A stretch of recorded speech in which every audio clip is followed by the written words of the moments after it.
tumekuwa na operation ya kuwakamata madereva wanaoendesha vyombo vya moto barabarani ambao wamekuwa wakitumia vyombo hivyo pasipo kusajiliwa, lakini wengine wamekuwa wakitumia vyombo hivyo vya moto kutembea barabarani huku vikiwa vimewekewa miungurumo ambayo haikuwepo katika uhalisia wake. Magari yanatembea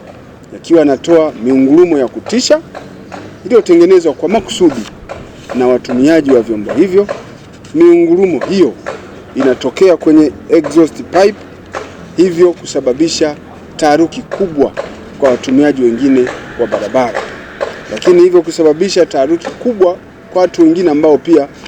wanakaa au wanafanya shughuli zao karibu na gari ile au chombo kingine cha moto kinapopita kilichowekewa mifumo hiyo.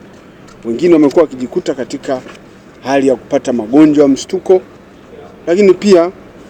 kupata taharuki kubwa wakidhani pengine ni matukio ya kihalifu yanafanyika na wananchi kukosa amani. Sasa kwa sababu hizo, Jeshi la Polisi limeamua kufanya operation katika mkoa wa Mwanza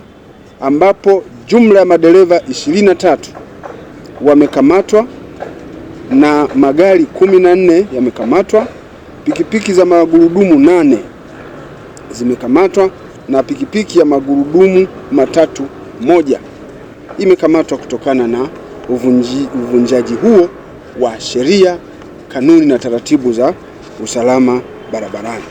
Na ndugu waandishi wa habari, operation hii ni endelevu, itaendelea kufanyika katika mkoa wetu ili kuhakikisha kwamba hakuna mtu ambaye anaishi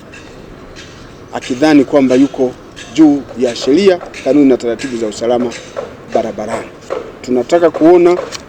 utulivu unaendelea kuwepo katika mkoa wetu na makundi yote yanayotumia barabara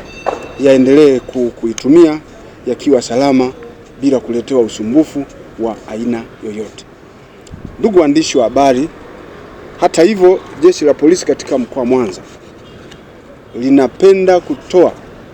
shukrani za dhati kwa wananchi wote wa mkoa wa Mwanza ambao tumekuwa tukishirikiana nao tangu mwaka huu umeanza katika kuzuia na kudhibiti matukio ya uhalifu na matukio ya usalama ya ajali na matukio mengine ya kiusalama katika mkoa wetu. Wananchi wamekuwa wakitunga mkono na kutupatia taarifa mbalimbali ambazo zinasaidia kudhibiti uhalifu na zinasaidia kuzuia uhalifu mwingine usitendeke, hivyo kufanya mkoa wa Mwanza kuendelea kuwa mkoa ambao uko salama, uko tulivu, uko na amani.